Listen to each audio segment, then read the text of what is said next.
Merci François pour ton témoignage et puis pour le fait que dans ces 10 jours de prière, le cœur du message, c'est de prier. Et je crois que ton témoignage cale bien nos 10 jours de prière. Ne jamais arrêter d'intercéder pour ceux qui nous sont chers, mais aussi pour les autres. Et aujourd'hui, c'est vrai que on va parler d'un message qui nous tient vraiment à cœur, puisqu'il s'agit d'Apocalypse 14, le message des 3 anges. Et c'est un texte qui est fondamental pour l'Église, puisqu'on a été un peu construit sur ce texte-là. Et j'aimerais qu'on le prenne, on va effectivement le regarder un petit peu sous l'angle de cette semaine, de ces 10 jours de prière, pas sous sa globalité, mais un angle un petit peu particulier. Alors, verset 6 du chapitre 14, il est dit « Je vis un autre ange qui volait au milieu du ciel. Il avait un évangile éternel pour l'annoncer aux habitants de la terre, à toute nation, à toute tribu, à toute langue et à tout peuple. Il disait d'une voix forte « Craignez Dieu, donnez-lui gloire, car l'heure de son jugement est venue, et adorez celui qui a fait le ciel, la terre, la mer et les sources d'eau. » Le premier élément que dit cet ange, c'est annoncer. Annoncer quoi ? L'évangile éternel. Et l'évangile éternel, eh bien, c'est peut-être ce qu'on vient d'entendre, c'est-à-dire l'amour de Jésus pour nous, le salut.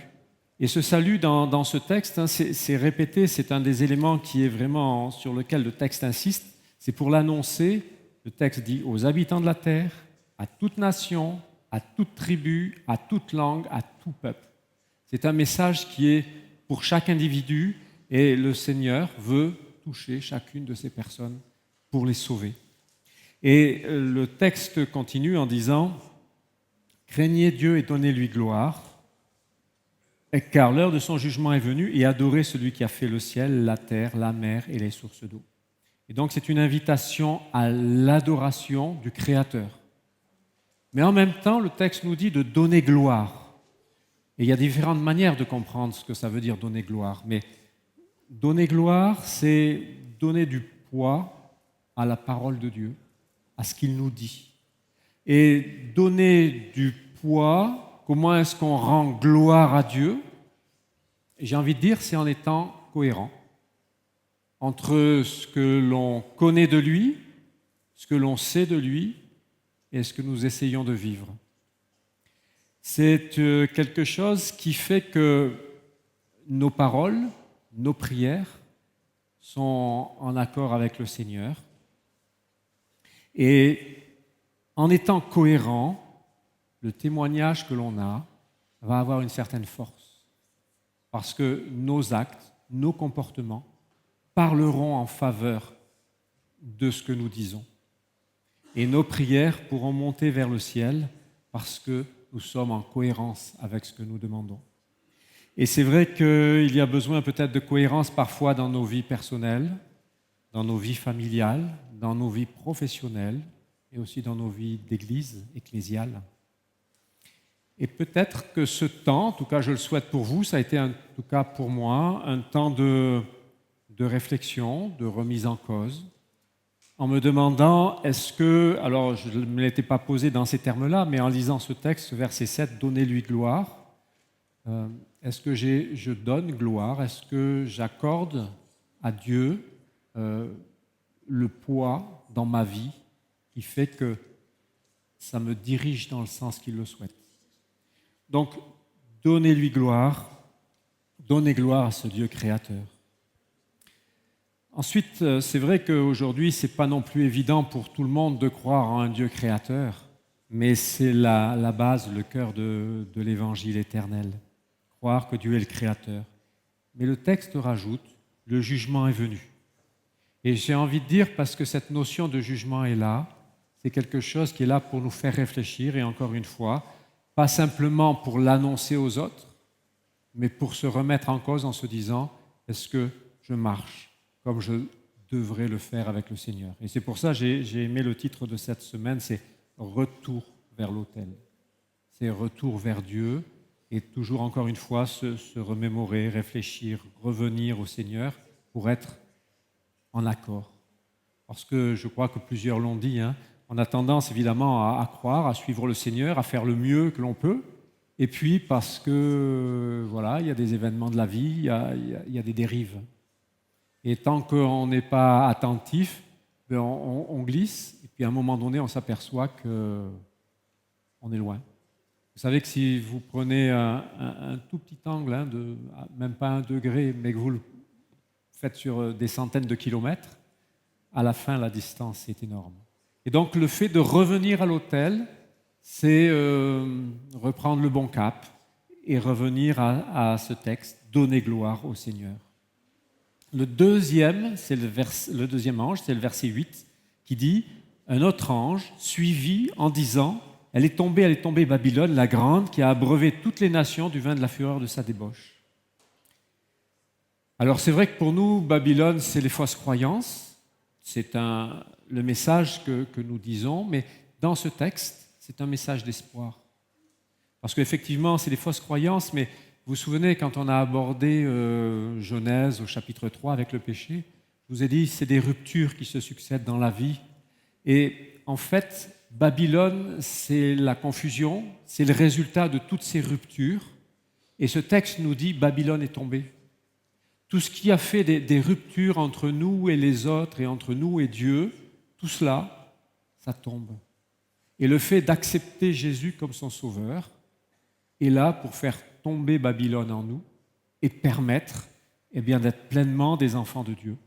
Et donc c'est vrai que ce n'est pas comme ça d'habitude qu'on parle de ce message-là, mais j'aimerais que nous puissions le voir comme un message d'espérance, c'est-à-dire que si Babylone est tombée, nous ne sommes plus sous son emprise. Nous sommes sous l'emprise du Christ. Et donc, tout ce qui fait rupture, qui empêche ce lien, que ce soit avec les autres ou avec Dieu, est tombé. Donc, de nouveau, on est dans la possibilité de renouer, de relier, de refaire des choses qui ont été cassées, qui ont été abîmées par le péché. La chute de Babylone, c'est une libération pour notre monde, et je pense que c'est aussi un message de libération pour notre société. Quand on voit combien il y a de haine, de méchanceté, de difficultés. Si vous avez l'habitude, quand vous aimez un sujet, de voir un petit peu les blogs, regardez un blog sur le foot par exemple, ou quelque chose comme ça, et que vous voyez les commentaires sur les personnes, c'est affolant. On se dit, mais comment est-ce qu'on peut exprimer parfois autant de dureté vis-à-vis des autres, parce que Babylone, pour eux, n'est pas tombée. Et notre message, c'est Babylone est tombée. Donc, il est possible de faire les choses autrement. Le dernier message, versets 9 à 11. Un troisième ange les suivit en disant d'une voix forte, « Si quelqu'un adore la bête et son image et reçoit une marque sur son front ou sur sa main, il boira lui aussi du vin de la fureur de Dieu, versé sans mélange dans la coupe de sa colère. Il sera tourmenté dans le feu et le soufre, devant les saints anges et devant l'agneau. Et la fumée de leur tourment monte au siècle des siècles, et ils n'ont de repos ni jour ni nuit, ceux qui adorent la bête et son image, et quiconque reçoit la marque de son nom. » Et quand nous on lit ce texte, on se préoccupe beaucoup de savoir ce que c'est que cette marque. Mais en fait, le pivot de ce verset-là, ce n'est pas la marque.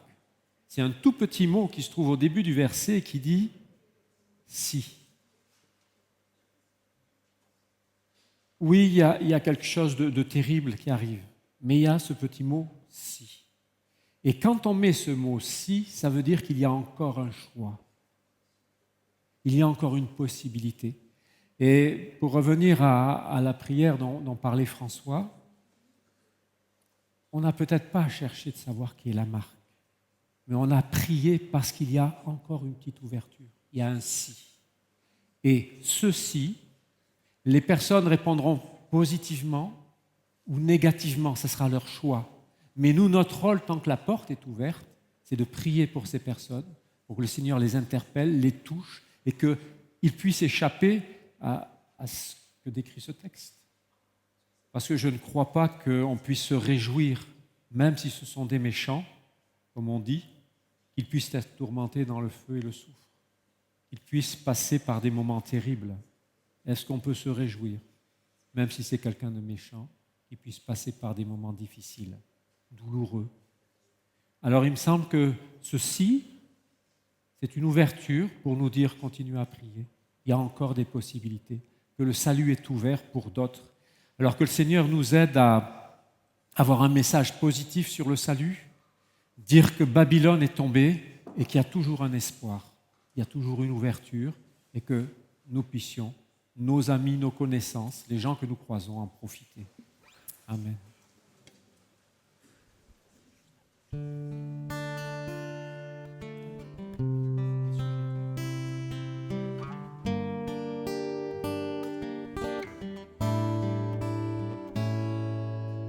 Élevé à la droite de Dieu, couronné de 1000 couronnes, tu resplendis comme un soleil radieux.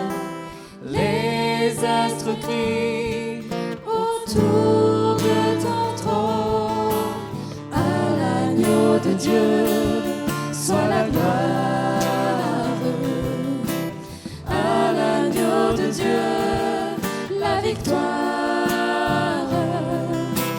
à l'agneau de Dieu soit le règne pour tous les siècles. Amen. L'Esprit Saint et l'épouse fidèle disent viens, c'est leur cœur qui appelle. Viens, ô Jésus, toi l'époux bien-aimé.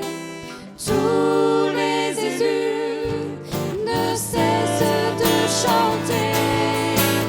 À l'agneau de Dieu soit la gloire, à l'agneau de Dieu la victoire, à l'agneau de Dieu soit le règne pour tous les siècles. Amen.